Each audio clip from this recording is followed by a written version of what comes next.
વિશાલ કુમાર રમેશભાઈ પટેલ છે। હું જંબુસર પટેલ ધર્મશાળા પાંજરાપોળ ખડકીમાં રહેવાસી છું। અમારી બાપદાદાની વર્ષો પુરાણી આ પરંપરા છે અને જે અવિરતપણે ચાલતી રહી છે અને જે અમે અમારા બાપદાદા, અમારા દાદા, અમારા પરદાદા, અમારા છોકરાઓ અમે હવે આ જે પરંપરા જે ચાલુ રાખીએ છીએ અને આ છોકરાઓને પ્રોત્સાહન મળે અને આ પરંપરા અવિરતપણે અમારે આગળ પર ચાલતી રહે એના માટે પ્રોત્સાહન માટે અમે એક ઇલ્લાજીનું પુતળું બનાવીએ છીએ। ઇલ્લાજીની કહાનીમાં એવું છે કે જ્યારે ઇલ્લાજી એમના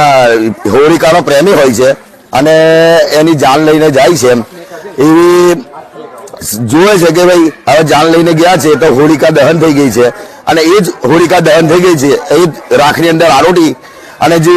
રાખના જે અવનવર કલરો ઉત્પન્ન થાય છે ત્યારથી જ અમે આ ધૂળેટીનો પર્વ મનાવીએ છીએ અને આ ઇલ્લાજીની પ્રતિમા બનાવીએ છીએ। અને આ ઇલ્લાજીની જે પ્રતિમા બનાવી જે ઇલ્લાજી મૃત્યુ પામે છે અને એની સ્મશાન યાત્રા અમે કાઢીએ છીએ। એ સ્મશાન યાત્રા કાઢી અને ત્યારબાદ એ સ્મશાન વિધિ પતે ત્યાર પછી અમે વાસ ખાઈએ છીએ, જમણવાર કરીએ છીએ અને ધૂળેટીનો પર્વ અમે ઉજવીએ છીએ। મારું નામ વિરલકુમાર સુરેશભાઈ પટેલ, જંબુસર શહેર પાંજરાપોળની ખડકી રહેવાસી। જંબુસર શહેર અને પાંજરાપોળ ખડકીની અંદર વર્ષોથી એક અવિરત ચાલતી પરંપરા જે આપણે સૌ અહીંયા ઉજવી રહ્યા છે ધૂળેટીના પાવન પર્વની અંદર। આની પાછળ વર્ષોથી એક દંતકથા એવી છે કે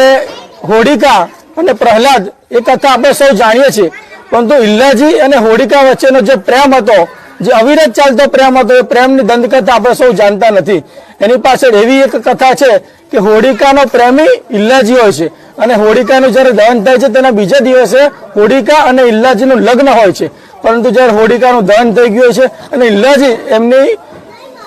પ્રેમ કરતા હોય છે અને એના લગ્ન કરવા માટે જ્યારે બીજા દિવસે ત્યાં જાય છે હિરણ્યકશ્યપ ત્યાં, ત્યારે જોવે છે કે હોળિકાનું દહન થઈ ગયું હોય છે અને તે